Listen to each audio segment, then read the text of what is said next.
ఆర్థికంగా మానవుని యొక్క కోరికలు ధర్మబద్ధమైనప్పుడే మానవుని యందు ఒక దివ్యత్వం ఏర్పడుతుంది. There will be divinity within us if only we develop desires based on righteousness. అర్థకామములు ధర్మమయమైనప్పుడే మానవుని యొక్క దృష్టి దైవం వైపున మరలుతుంది. If only our pursuit to earn money and the desire are righteous, then you will have liberation. మానవాడి కంటే సృష్టి చాలా విశాలమైనటువంటిది.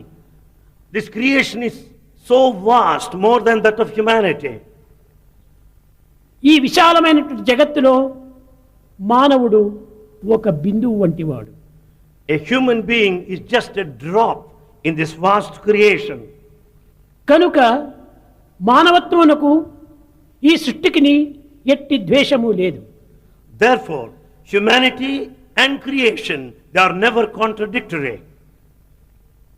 తల్లిపాలు బిడ్డలు త్రాగినట్టుగా, just as the child drinks the milk పువ్వులోని from mother, మకరందమును తుమ్మెదలు గోలినట్టుగా, just as the honeybee takes the nectar from a flower, ప్రకృతిలో ఉన్నటువంటి వనరులు మానవుడు అనుభవించుటలో ఎట్టి అభ్యంతరము లేదు. there is no objection for humanity to enjoy the natural resources. కానీ మితిమీరిన ఆశల చేత ఈ యొక్క ప్రాకృతమైనటువంటి వనరులు మనం అమితంగా వినియోగించుకోవటం చేతనే ఈ ప్రకృతి యొక్క పరివర్తన విరుద్ధంగా మారుతూ వచ్చింది. Because of indefinite desires, the exploitation of nature and the natural resources, we find perversion altogether.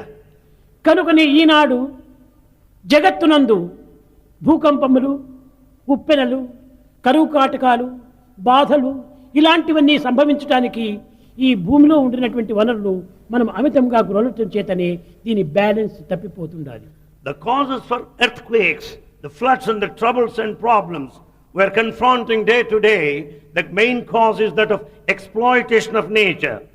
ఈనాటి మానవుడు భౌతికమైనటువంటి వాంఛల చేత, మితిమీరినటువంటి కోరికల చేత, అమితమైన ఆంక్షల చేత తమ తత్వాన్ని తాము గుర్తించుకొనలేక తాము కూర్చున్న కొమ్మను తానే కొట్టుకుంటున్నట్టుగా ఉన్నాడు.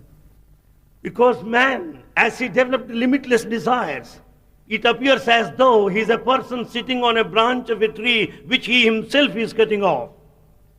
మానవుని యందలి సమరత్వము, సమన్వయము, సమత్వము, ఏకాత్మ భావము ఈ నాలుగింటిని మనం అభివృద్ధి పరచుకున్నప్పుడే మానవత్వములో సోదరత్వము, స్వేచ్ఛ, న్యాయము వర్ధిల్లుతుంది.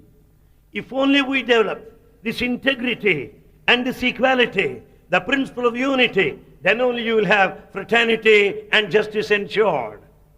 మానవుని యందు ఏకాత్మ భావము అభివృద్ధి కావాలి. This principle of unity should be developed. ఈ ఏకాత్మ భావము నుండియే విశ్వమునందు ప్రేమతత్వము ఆవిర్భవిస్తుంది. It is only the spirit of oneness which will be the origin for love. ఈ ప్రేమ పాశము చేతనే యావత్ మానవులు కూడాను ఏకంగా కట్టబడుతూ ఉన్నారు. It is only this rope of love that binds the entire humanity into one.